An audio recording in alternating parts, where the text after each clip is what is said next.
It's really simple and yet profound. It's not difficult, and it's maybe even obvious, and yet it changes everything. It's a lesson that many of us have learned and continue to learn. We forget and then we remember. And many of us don't have to look very far to learn the lesson. In fact, we see it everywhere. I learned the lesson, of course, when I was much younger, but it's repeated over and over again each and every night. In my home, when our 3-year-old Orzi or our 8-year-old, almost 8-year-old Tal will tell me to leave the light on in the closet because they're afraid of the dark. And when pressed, I might engage them with what exactly is scary about the dark, but it's scary. And their fear moves them to ask me to alleviate their fear. Intuitively, of course, knowing that their fear hurts. That fear creates discomfort. Fear is not a pleasant experience.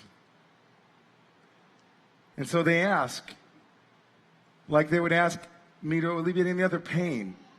Please alleviate my fear.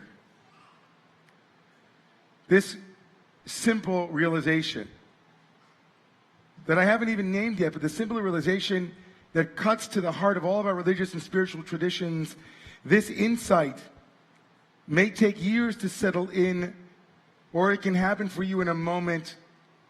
The perspective that I will now tell you can sometimes be overstated, and when it is overstated, it can lead to inflated notions of our own power. And when it is understated, it can lead instead to our disempowerment and a weakening of our own agency.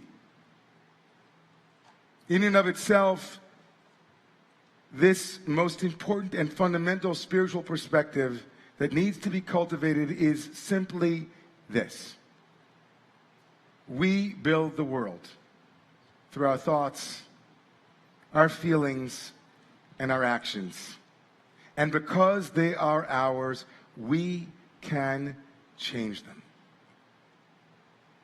Now, I'm not wading into an age-old or millennia-old debate on whether or not there's anything that exists outside of our minds. You know, I would probably say that cable TV and cars, hurricanes, those kinds of things are real. But we do create a world that we live in with our minds, our thoughts, our feelings, and ultimately the words and the actions that are derived from those thoughts and those feelings are the very thing that build the world we see around us. This realization, ha'ara hazot, שיש בידינו שזה קורה בפנים, ואז זה קורה בחוץ. זה נובע ממקום מאוד פנימי, ממקום חיצוני יותר. This realization of the interiority of our own experience and how it impacts the world around us, when it hits us in a deep way, hopefully, might lead us to investigate our own thoughts and feelings. If we assume that much of what we see out in the world is directly or indirectly related to thoughts and feelings that we have or don't have, it might lead us to want to look at that. It might lead us to take a look and say, wow, on the inside, how is it going? And fear, more than any other feeling, more than any other experience, it operates to both help and hinder us. It limits and protects us from real danger, and also can create, foment, and invite paranoia, anxiety, very unreal dangers. When we have fearless leaders, they can be foolishly naive and lead us very bravely. We can have fearful leaders who selfishly and egoically take us down a road that we might never have ever had to go down. When we play with illegitimate and unfounded fear, we invite hatred and hurt. When we allow fear to live in our minds unfettered and unchallenged, fear grows, it metastasizes, it becomes an ugly and distorted, self-fulfilling reality. No one knows that truth more than Parshat Balak. Parshat Balak brings us into a new face of fear in the Torah that we had never seen before. You see, tomorrow morning, when we open up the book of Numbers, chapter 22, known as Parshat Balak, the parsha of someone named Balak, I'll get to him in a moment, we have something altogether new that has never yet existed in the Torah, and that is this. Until this moment, all of the fear in the Torah belongs to, $64,000 question. All of the fear in the Torah belongs to the Israelites. Yisraelim. Mi poched mima. The Israelites are afraid of, let's name their fears. Name that fear. They're afraid to leave Egypt. They're afraid not to leave Egypt. They're afraid to go into the promised land. They're afraid they won't make it to the promised land. They're afraid that they don't have enough water. They're afraid that they're only going to have to eat watermelons their whole life and not have, right? They're afraid of meat. They want meat. They're afraid that they won't, They are afraid that they will be seen as grasshoppers and be crushed if they enter the Holy Land. No one is afraid of the Israelites. Who's afraid of the Israelites? Maybe Pharaoh. He says, Hava nitkach malo, pen your bad. But that's not real fear when Pharaoh says, maybe they'll be too numerous and multiply. No one's really scared. Who's scared of big bad Israel? Vayar Balak ben Tzipor et kol asher asa Yisrael le'emori. Tomorrow morning's reading, the wisdom of the week, begins with someone named Balak. Turns out that he's the king of a place called Moab. And he saw, says the Torah, this Balak, son of Tzipor. We'll get back to his name in a moment. Son of Tzipor, Balak, saw all that the Israelites had done to the Amori. They had just won a number of wars in the previous chapters. Vayagar Moab mipnei ha'am me'od. And Moab, now not just the king, but all of the people, are scared out of their minds. Kiravhu, they saw how numerous they were. Vayakatz Moab, and they threw up. They were viscerally terrified. Mipnei b'nei Yisrael. Now, what's strange about this, for many of you here who might not know biblical, I'm not going to test you, but you might not know the biblical pieces here. Moab, in the book of Deuteronomy, the Israelites will be told to not engage Moab. They were a nation that we weren't going to war with. There was an agreement that Moab wasn't our enemy. We weren't going to engage them. They had nothing to be afraid of. The great Spanish commentator Nachmanides writes that Moab, the nation, was afraid of the people of Israel because they were numerous, and Moab was smaller. But Moab was not one of the original nations like the Canaanites or the Amorites. Moab became terrified of the people, but they didn't need to be. There was no reason for them to be afraid. Moab knew that Bnei Israel, the children of Israel, would not overtake their land. But they were nonetheless afraid. Back to Balak. His name means destroyer. Balak is destroy. And he's the son of someone named Tzipor, which means sparrow or bird. The bird that flies the easiest. If you come even near a sparrow, the tradition says it'll fly. Just hearing the twig break a mile away. Balak is the destroyer, the son of fleeing fear. Balak, destroyer, son of fleeing fear, whom our tradition says was actually related. He was an Eniklach. He was a great-grandson of Yitro, Jethro, of the great father-in-law of Moses, who also wasn't Jewish, but instead of being afraid of the Israelites, approached them with love and with connection.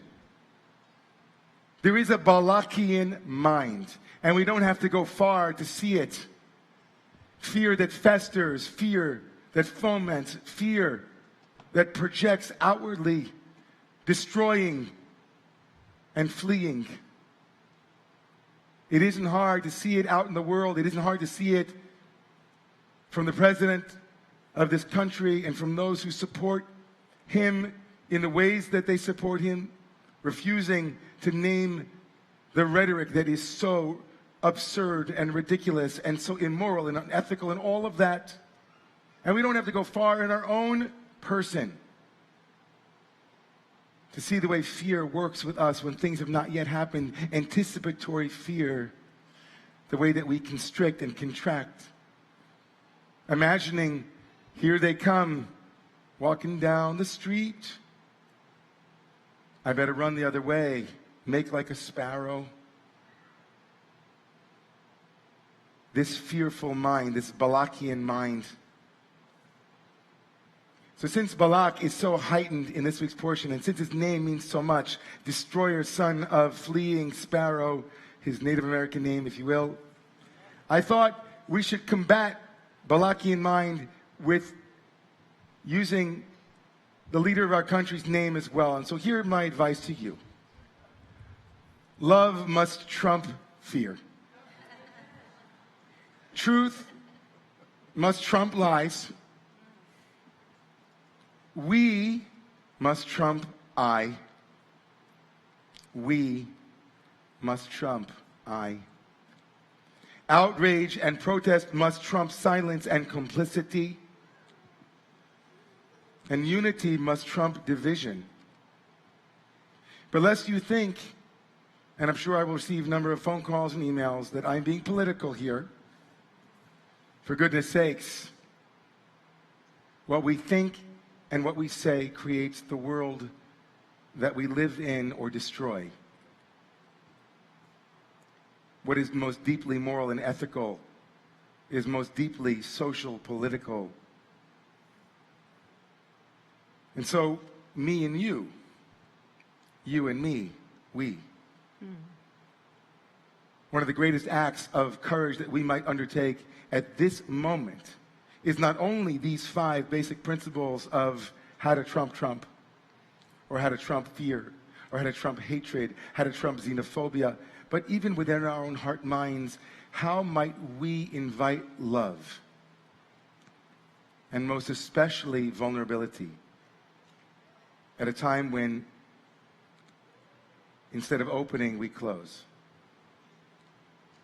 This coming Sunday, meaning right 2 days from now, will be the beginning of the 3 weeks in the Jewish calendar, the 3 weeks known as the 3 weeks leading up to the saddest and most tragic and traumatic day of our calendar, the 9th of Av. And we are told that amongst many of the things that happened on the 17th day of the month of Tammuz, the tablets were broken. The first ones, that is.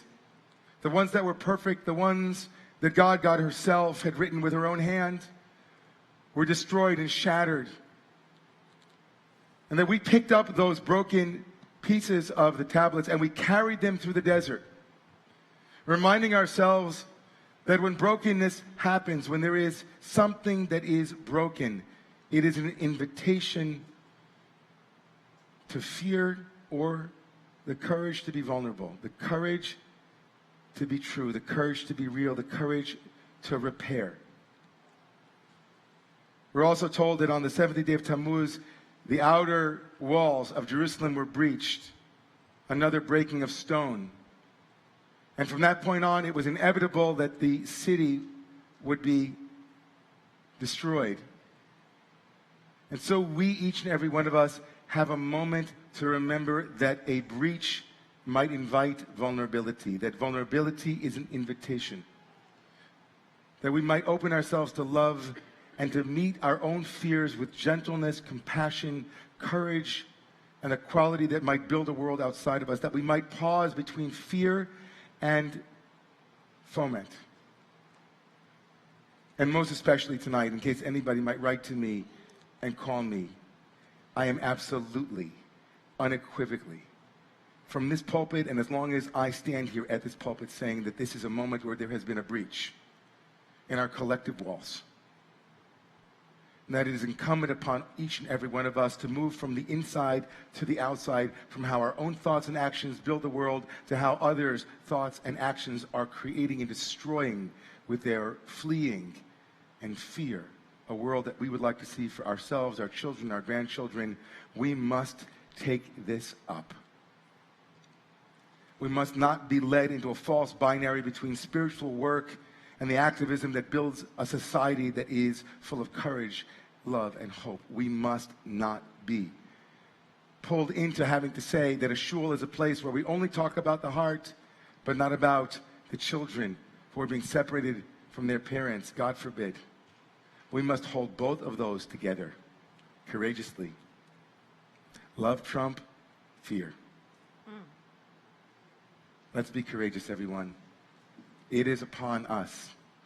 We're going to do Aleinu, everybody, so please rise for this beautiful, special Aleinu from our amazing guest rabbi from another world, Rabbi Mark Labowitz from Florida. Aleinu, it is upon us.